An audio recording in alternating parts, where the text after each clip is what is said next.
हाँ जी दोस्तों, welcome back to Singh blogs. की हाल चाल सारिਆਂ ਦਾ।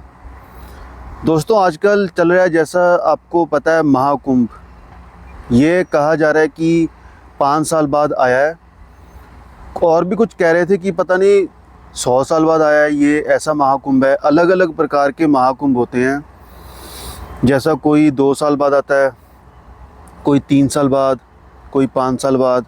अब ये पता नहीं कह रहे हैं कि 100 साल बाद आया है। वैसे ही एक वीडियो मैंने देखी थी, उसमें बता रहे थे, उन्होंने पूरा टेबल बनाया हुआ था।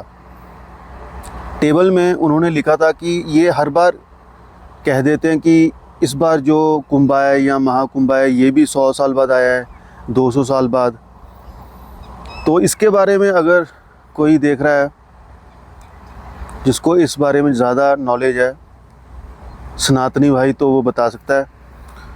और दूसरी बात, अगर देखा जाए, आज हम बात करेंगे यही महाकुंभ के बारे में।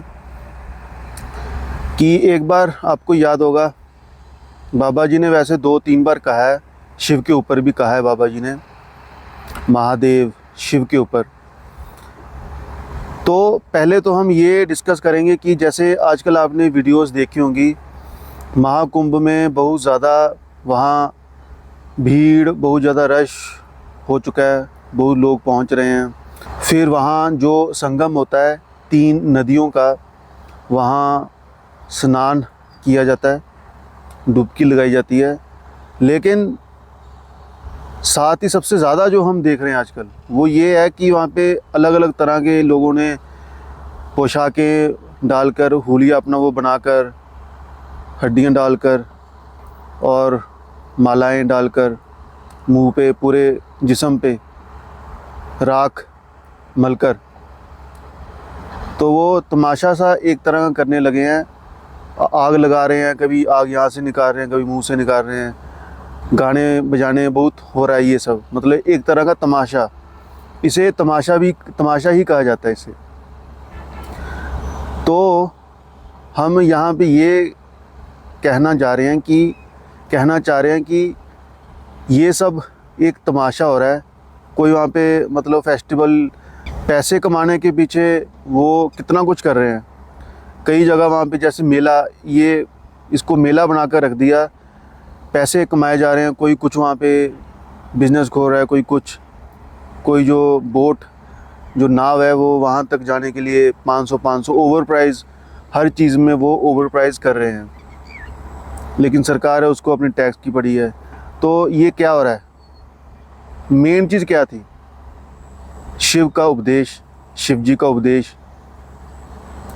लेकिन अब ये सब बाहरी तमाशा करना। और एक कावड़ यात्रा भी आपने देखी होगी, वो भी इसी से रिलेटेड है। उसमें भी शराब पीकर वो गाना बजाकर नाचते हैं। तो अब हम बात करते हैं कि बाबा जी ने क्या कहा था शिव के ऊपर। शिव के ऊपर बाबा जी ने कहा था, सबसे बड़ी बात, कि शिव ने पता है कितनी भक्ति की है।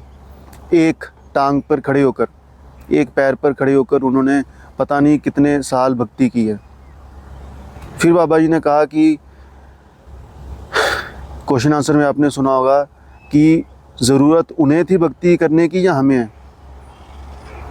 हम ये चीज़ सोचें ना, आज उन्होंने तो बहुत भक्ति की थी, आज भक्ति कौन करता है इतनी? मेन तो अब भगत, अगर कोई कहता है अपने आप को मैं भक्त हूँ, तो भक्त में भक्ति भी तो होनी चाहिए, वो तपस्या भी तो होनी चाहिए। कितनी वीडियोस अनाप शनाप की महाकुंभ से हम देख रहे हैं, कोई कुछ कर रहा है, कोई कुछ कर रहा है, कोई वो गाना बजा के, गाना गाकर कोई किसी तरह से वायरल कर रहा है, कोई चिमटे मार रहा है, कोई कुछ कर रहा है।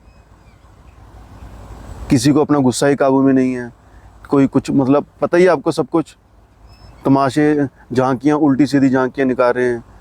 तो शिव जी का उपदेश क्या था? वो उन्होंने जो भक्ति की, वो भक्ति तो दिखनी चाहिए ना। वो भक्ति करने वाला तो शांत स्वभाव वाला, वो तो पहली बात वो कैमरे के सामने आता ही नहीं है।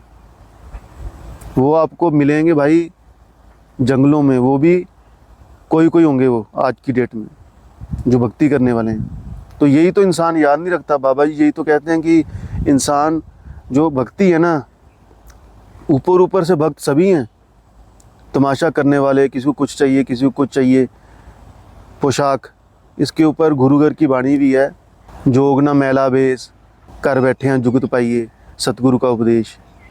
वो युक्ति, वो क्या है? यही तो संत महात्मा हमें समझाते हैं। और सदियों से यही होता आ रहा है। महाकुंभ, कुंभ, कितने सालों से, कितनी सदियां बीत गई हैं। तो ये एक तरह का मेला बन गया है, बस बाहरली जो रिचुअल। और ये बात, मेरी बात से काफ़ी सहमत होंगे, ऑलरेडी सहमत हैं। बात है भक्ति की, बात है तपस्या की, जिससे हमें परमात्मा मिलेगा, और वो कहीं बाहर नहीं है, वो हमारे अंदर है। शिवजी भगवान ये सब देखकर खुश नहीं होंगे। वो खुश होंगे जब हम सच्चे दिल से भक्ति करेंगे। ये नाच गाने, ये सब उछलना कूदना, देख ही लिया कोई जीभ निकाल के क्या क्या कर रहा है। उनकी जो बाहरी जो चीज़ें अगर हैं, ठीक है, हमने अगर मान लिया, अगर उनकी बाहरी जो पोशाक, बाहरी जो पहनावा जो शिवजी का था, है ना, तो अगर कॉपी करनी है तो आप, ऐसे लोग बाहरली चीज़ को कॉपी करते हैं, लेकिन जो असल चीज़ थी, जो शिवजी ने की थी, उसको कॉपी करो ना। वही तो सबसे कठिन है, भक्ति। उन्होंने तो एक टांग पर की, आप बैठकर ही कर लो, वही बहुत है। तो इनको कहते हैं पाखंड। एक सन्यासी जी, एक महंत जी हैं, वो इस पर खोलकर समझाते हैं, खोलकर कहते हैं कि ये सब पाखंडवाद है। सनातन धर्म में पाखंडवाद है ये सब। वो पाखंडवाद के खिलाफ हैं पूरे। तो इन्हीं चीज़ों पर जब तक इंसानियत को, जब तक लोगों को गुरु नहीं मिलेगा, गुरु भी कैसा, जो पहुंचा हुआ हो। यही तो बात होती है कि संत महात्मा के बारे में ना, यही तो बात होती है कि गुरु चाहिए। गुरु के बारे में कितने संतों ने कितना कुछ कहा है, वो तभी कहा है अपनी वाणियों में। ये सब आसान काम है, ये उछलना कूदना, ये दिखा दिया, ये दिखावा कर दिया, पाखंडवाद, ये सबसे आसान है ये चीज़ करना।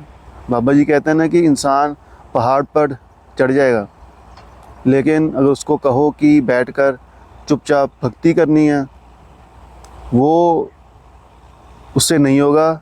मन को काबू करना मुश्किल है ना।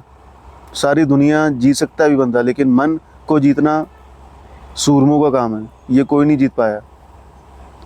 जिन्होंने मार मन डाला उसी को सूरमा कहना, चिंता मिटी चाहत मिटी मनुआ बेपरवाह, जिसको कछू ना चाहिए वही शहंशाह। कितना सुंदर उदाहरण बाबा जी देते हैं ना। जोग ना मैला कपड़ी, जोग ना मैला भेस, कर बैठे हैं जुगत पाइए, सतगुरु का उपदेश। घर बैठकर सतगुरु हमें वो युक्ति बताता है जो इस शरीर के अंदर जाने की है। तीसरे तिल में शिव नेत्र, जो शिवजी से प्यार करते हैं, वो उनसे भक्ति सीखें, वो तपस्या, कठोर तपस्या। शिव नेत्र किसे कहा गया है, वहाँ तक जो एक रास्ता है, ये असल उपदेश है। अगर अभी आप जाओगे, कितनों ने रिव्यू भी, कितनी वीडियोस वायरल हुई हैं, वो ये कह रहे हैं कि वहाँ पे ऐसा है, कोई कुछ कर रहा है, कोई कुछ कर रहा है, कोई तमाशा है, किसी को पैसों की पड़ी है सबको, तो कोई कुछ वहाँ पे लेकर बैठ गया, कोई कुछ लेकर बैठ गया। तो मतलब कहने का मतलब आप समझना चाहिए इंसान को। कोई, हम यहाँ एक धर्म की बात नहीं कर रहे, यहाँ पे सारे धर्मों की बात है। ऐसे ही जब सिख धर्म में जब आनंदपुर साहिब जाते थे, अभी भी दिसंबर में वीडियोस इस बार फिर से वायरल हुई हैं कि वहाँ पर किसी को उपदेश का, किसी को वहाँ पे इतिहास का नहीं पता था।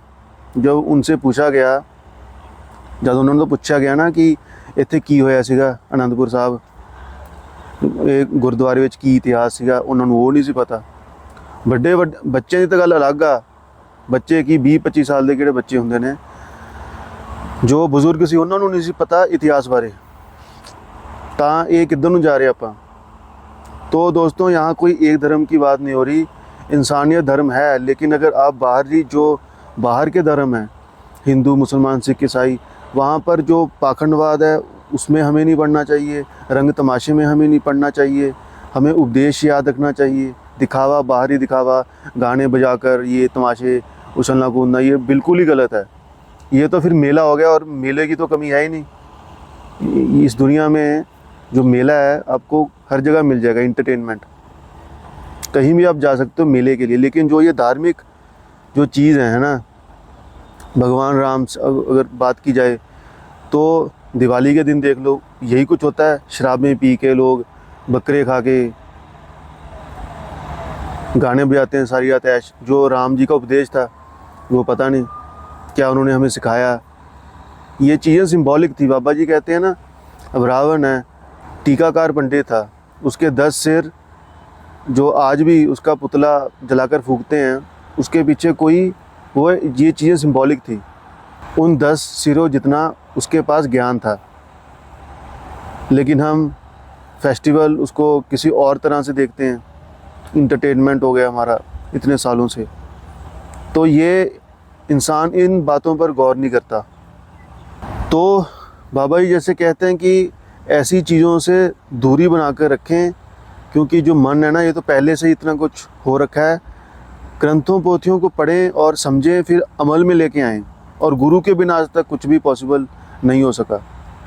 परमात्मा की प्राप्ति तो गुरु के बिना हो ही नहीं सकती।